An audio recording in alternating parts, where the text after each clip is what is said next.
اعوذ باللہ من الشیطان الرجیم بسم اللہ الرحمن الرحیم۔ معزز خواتین و حضرات السلام علیکم، میں ہوں آپ کا ہوسٹ ایم ایس انصاری اور آپ دیکھ رہے ہیں ہمارا یوٹیوب چینل دی انصاریت۔ تو خواتین و حضرات ابھی جو ہم جس ٹاپک پر ڈسکس کریں گے وہ ہے دین کی بات سیکھنا۔ اس حوالے سے دیکھیں گے، دیکھیں ہر مسلمان کے ذمہ فرض ہے کہ وہ اپنے دین کے متعلق اتنی معلومات حاصل کرے جن کے ذریعے وہ اپنی روزمرہ کی زندگی اسلامی تعلیمات کے مطابق گزار سکے۔ ہر شخص کے لیے پورا باضابطہ علم دین بننا ضروری ہے، لیکن بقدر ضرورت دینی معلومات حاصل کرنا ہر مسلمان پر فرض عین ہے۔ پھر جہاں اللہ تعالیٰ نے دین کی ضروری باتیں سیکھنے کو ضروری قرار دیا ہے، وہاں اس پر عمل کرنے پر بڑے اجر و ثواب کے وعدے فرمائے ہیں۔ یعنی دین سیکھنے کا ہر عمل ایک مستقل نیکی ہے جس کی بہت سی فضیلتیں قرآن و حدیث میں آئی ہیں۔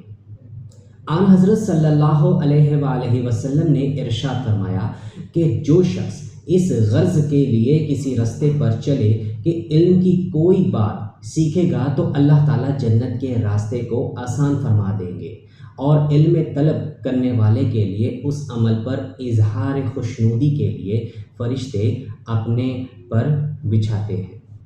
اس فضیلت سے وہ طلب علم تو داخل ہیں جو باقاعدہ علم دین کی تحصیل کے لیے اپنے گھروں سے نکلتے ہیں، لیکن جو لوگ پورے عالم دین بننے کی نیت سے نہیں بلکہ اپنی ضرورت کے مطابق دین کی کوئی بات سیکھنے کے لیے کہیں جاتے ہیں یا ضرورت کے وقت کسی عالم یا مفتی سے کوئی مسئلہ پوچھنے جاتے ہیں یا کسی وعظ و نصیحت میں اس نیت سے شریک ہوتے ہیں کہ دین کی باتیں سیکھیں گے،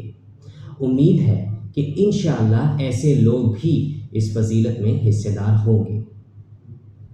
غرض دین کی کوئی بات سیکھنے کے لیے جو کوئی اقدام کیا جائے انشاءاللہ اس پر طلب علم کا اجر و ثواب حاصل ہوگا، یہاں تک کہ اس غرض سے مستند دینی کتابیں اور اصلاحی کتابوں کے مطالعے پر بھی اس کو اجر و ثواب ملے گا، اس کی پوری امید ہے، بشرط یہ کہ وہ کتابیں مستند ہوں، جس کے لیے مناسب یہ ہے کہ کسی عالم سے پوچھ کر کتابوں کا انتخاب کیا جائے۔ لہٰذا جہاں کہیں سے دین کی کوئی بات سیکھنے کا موقع ملے اس کو غنیمت سمجھنا چاہیے۔ اس سے اپنی معلومات میں بھی اضافہ ہوتا ہے، سنورنے میں بھی مدد ملتی ہے اور نیکیوں کا مستقل اضافہ ہوتا چلا جاتا ہے۔ اللہ تعالی ہم سب کو دین کی بات سیکھنے اور اس پر عمل کرنے کی توفیق عطا فرمائے، آمین یا رب العالمین۔ اگر ویڈیو اچھی لگے تو اب اس کو ضرور لائک کریں، اپنے دوستوں کے ساتھ ضرور شیئر کریں اور ہمارے چینل دی انصاری کو اب ضرور سبسکرائب کر لیں، گھنٹی کے نشان کو ضرور دبائیں۔ تو اب ہوگی آپ سے ایک نئی ویڈیو میں ملاقات، تب تک کے لیے اللہ حافظ، اپنا بہت سارا خیال رکھیے گا، جزاک اللہ خیر، السلام علیکم ورحمۃ اللہ وبرکاتہ۔